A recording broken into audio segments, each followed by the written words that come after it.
Today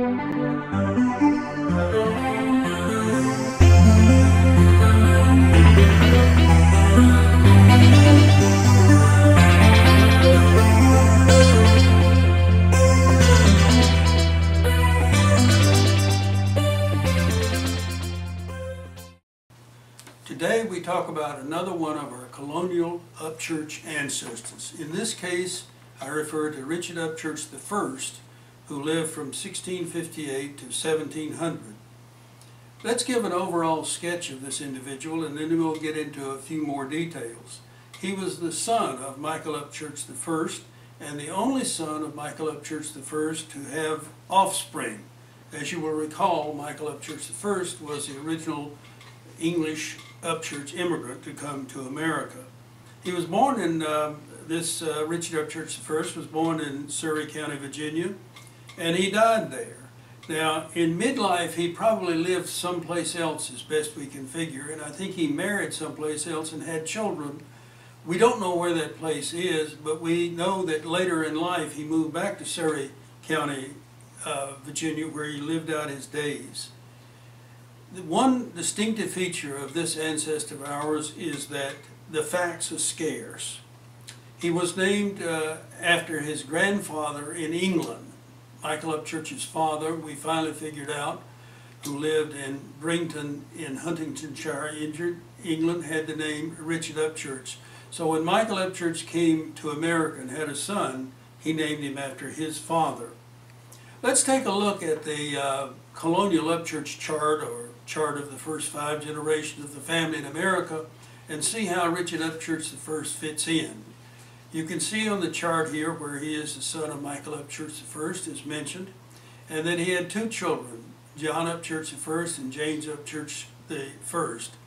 He was, in fact, the grandfather of the 4 individuals who headed branches of the Upchurch family in America, and he was the great-grandfather of the people who headed clans in America.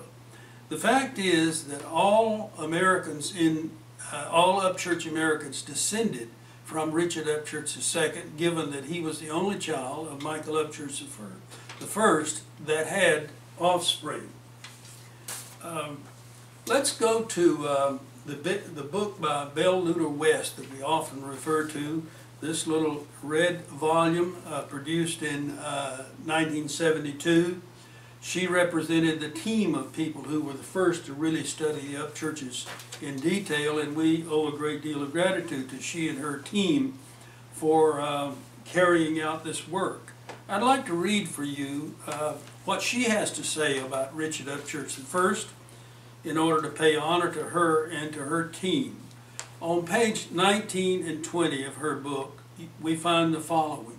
Lawns Creek Parish Church kept no birth records during the middle 1600s, and since neither Michael nor Francis Upchurch left a will, there is no documentary proof of their children. They seem to have had 2 sons, Richard, of whom we speak, and Michael Upchurch Jr., and also to have had daughters, as mentioned by Francis. No further record of their daughters has been found. Richard Upchurch, that is Richard Upchurch I, who seems to have been the oldest son of Michael and Francis Upchurch, apparently married and lived elsewhere than in Surry County, Virginia. He appeared back on the home scene as living with Michael II, probably on the property of their father. Michael Upchurch I, according to the tithe list of the 10th of June, 1694, Richard was listed again on the 9th of June, 1699, as living with Robert Reynolds, who was probably his mother's half-brother. She cites Surry County, Virginia wills and deeds, 1694 to 1701. There is no further record of Richard Upchurch. Circumstances and dates of the appearance of John and James Upchurch, of whom later, lead us to believe that they were sons of Richard. Now, to really go back a little further in the records as to a collaborator of Belle West, let's go to the biofile of Richard Upchurch I and see the entry we have from Martha Lucy Upchurch Tidd. This I have in my records as coming into my hands on the 18th of May, 1968. That would be some 40 years ago. And this has information coming from her typewriter, and they were given over to Belle West, and she gave them to me. And I'd just like to read the few entries she has that give you the insight. Now, you will note that these are also entries that Belle West captured in her book, but these are the essential facts, the few facts that we have about Richard Upchurch I. He is found in 1694 on the 10th of June on the tithing list for Surrey County, Virginia, along with Michael Upchurch, presumably his brother. On the 9th of June in 1699, Richard Upchurch is listed with Robert Reynolds on the tithable list. Now, she goes on to say that after 1699, Richard is no longer found on the tithable list.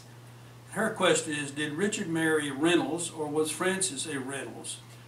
Richard must have died shortly after 1699. He seems to have left 3 sons, James, John, and William, which agrees with the records we have even today. Now, the fact that she mentions in some prominence the Reynolds family here, and then sort of alludes to the possibility that the Upchurch family may have had close connections with the Reynolds, is a very interesting matter. I would hope very much that by a close study of the Reynolds family, we will learn more about one or the other of our Upchurches. You notice that she posits that possibly Frances, the mother of the Richard Upchurch I of whom we speak, may have been a Reynolds because of the close association in one way or another with the Reynolds family. As for example, when Michael Upchurch I died in 1681, the husband of Frances, Robert Reynolds assisted the widow in the settlement of the estate. And then when Frances died in 1690, Robert Reynolds, appearing again, assisted Michael II in the settlement of the estate of Frances. So this begins to entrain the Reynolds family as having a close association with the Upchurches in early colonial days, and we have every hopes that we will find more information as we pursue this particular Reynolds family. Now, you will notice that the word tithing has been mentioned several times in what I've just reported to you. And I'd like to take a moment to say a little bit more about the subject of tithing. In the colonial days, when the United States of America, or what was to become the United States of America, was controlled by Great Britain, it was a requirement that all people in the colonies support the Church of England. And they cited this as a tithing. Now, whether or not they actually took 10% of a man's hogs, I don't know. That'll take more study, but it was a fact that that money, that tithing, whatever it amounted to, was to go to support the Church of England, and you had no choice in the matter. Now, it is a fact in those days that royalty in England did not object to the American colonies worshiping in some other fashion than in the Church of England, so long as they also paid the tithe to the church. Now, the significant part, as far as we're concerned, is that all of this caused a record to be created, such as the ones as we just described to you here. And these are very valuable records because they show our Upchurch family members in colonial days were at certain places and at certain times, and not necessarily that they were adherents to the Church of England. Now, let's go to another book where some writing has been done about the Upchurch family. Of course, what happens is that all of us who come along and do writing about the Upchurch family rely heavily on what has gone before. And whether people admit it or not, they're often standing on the shoulders of others who've done a lot. I give you as one example, May Cox, who has written about her Upchurch ancestors, a very nice book, and she's a great researcher. And in it, she relies heavily on the Upchurch Bulletin, of which, of course, I was the editor and produced many of the articles therein. She also relies heavily on Professor David Ransom, whom I hired to generate a number of articles. At any rate, Cousin May Cox has done a great job of sort of reviewing all of this information and pulling it together, and that she, like the rest of us, had something to say about Richard Upchurch I. She devotes a single page to him in her book, and a little insightful note on the left-hand side of this single page reads as follows. No timeline is being given for Richard I, as this page contains all that has been found on him. She goes on to say in another sidebar, he was the most elusive of all the Upchurch ancestors.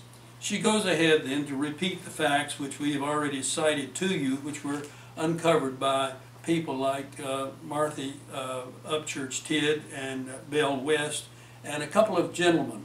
I'll try to come back some later time and talk more about that early team that uncovered Upchurch information for the benefit of we later generations. Now, in conclusion, I think we can say that our colonial ancestor, Richard Upchurch I, served a pivotal role in that he was the ancestor of all American Upchurches to appear thereafter. The references to him were not numerous, but they are solid. Let's keep our fingers crossed in hopes of finding more about them, and particularly as we look into the Reynolds family.